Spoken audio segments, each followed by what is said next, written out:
नव नव audio video सबसे पहले देखबा के लेल हमर चैनल के लाल बटन दबा के सब्सक्राइब करू और घंटी के निशान पर दबा के ऑल नोटिफिकेशन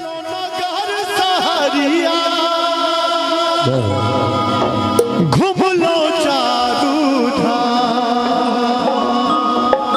घूमियो नगर सहरिया घुमलो चारू धाम। एक बार मिथिला धाम के नाम पर दुनू हाथ उठा दियो सब गोटे। स्वर्ग सुंदरियो भैया स्वर्ग सुंदरियो भैया अपन मिथिला धाम। स्वर्ग सुंदरियो भैया अपन मिथिला धाम। घुमियो नगर सहरिया घुमलो चारू धाम।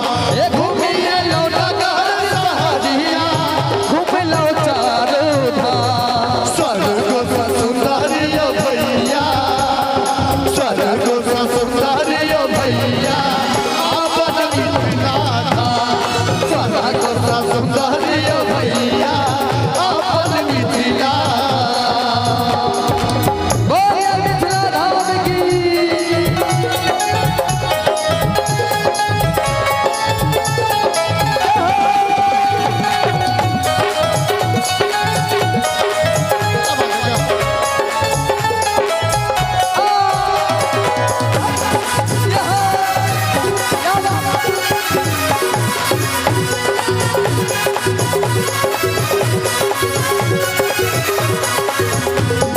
धिया जदो के सीता घरनी जनकपुर धाम। धिया जगा के सीता हृदय जनकपुर धाम।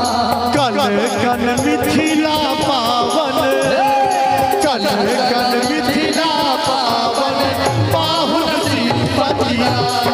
स्वर्ग सुंदरियो भैया अपन मिथिला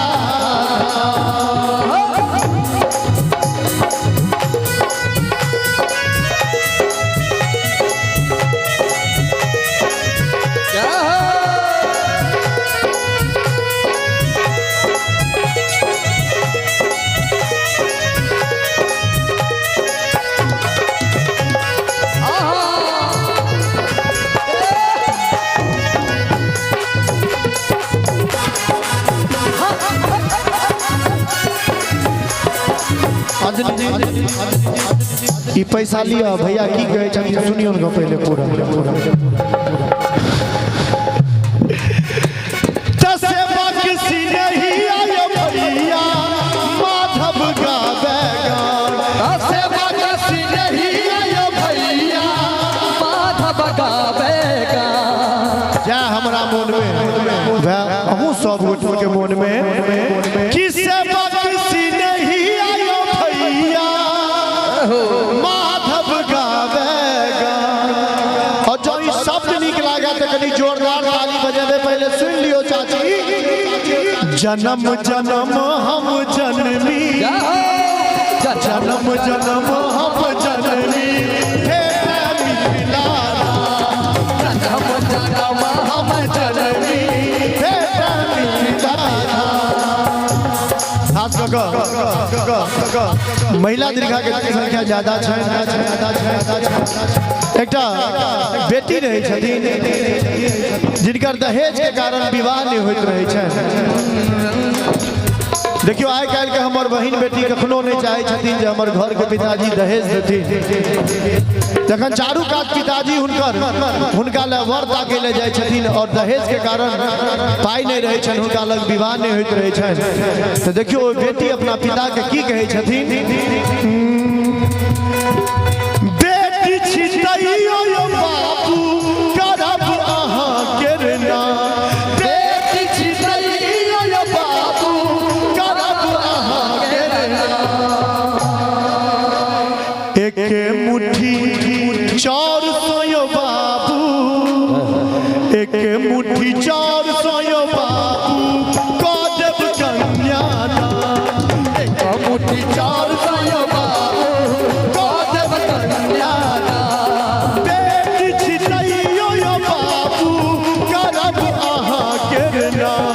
बेटी छितैयो यो बाबू करब अहाँ के गाना एक मुट्ठी 400 यो बाबू, एक मुट्ठी 400 यो बाबू, करब कन्यादान। एक मुट्ठी 400 यो बाबू, करब कन्यादान।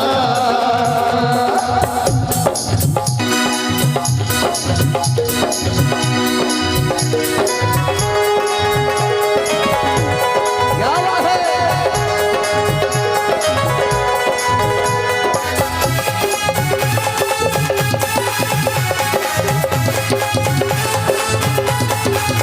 बाबा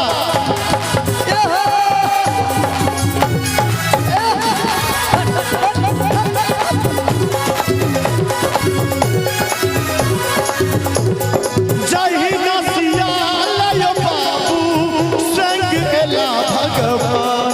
जही नसिया लयो बाबू, चलिए ला श्री राम तही ना हमरो ल बाबू, तही ना हमरो ल बाबू, एबे करथिन राम। तही ना हमरो ल बाबू, एबे करथिन राम। घुमियलो नगर सहरिया, घुमलो चारू धाम। घूमिए लो नगर सहरिया घूम लो चारों धाम बहुत रास कलाकार रहल छथि, बेरा बेरी सब कलाकार अपन अपन आके प्रस्तुति देखे था। फिर हम बाद में आएब। एक बेर जो नीक लागल हुआ तो अपन माधव बेटा के लिए दोनों हाथ उठा के ताली बजा के सब गोटे स्वर्ग सँ सुंदर अरे ओ भैया अपन मिथिला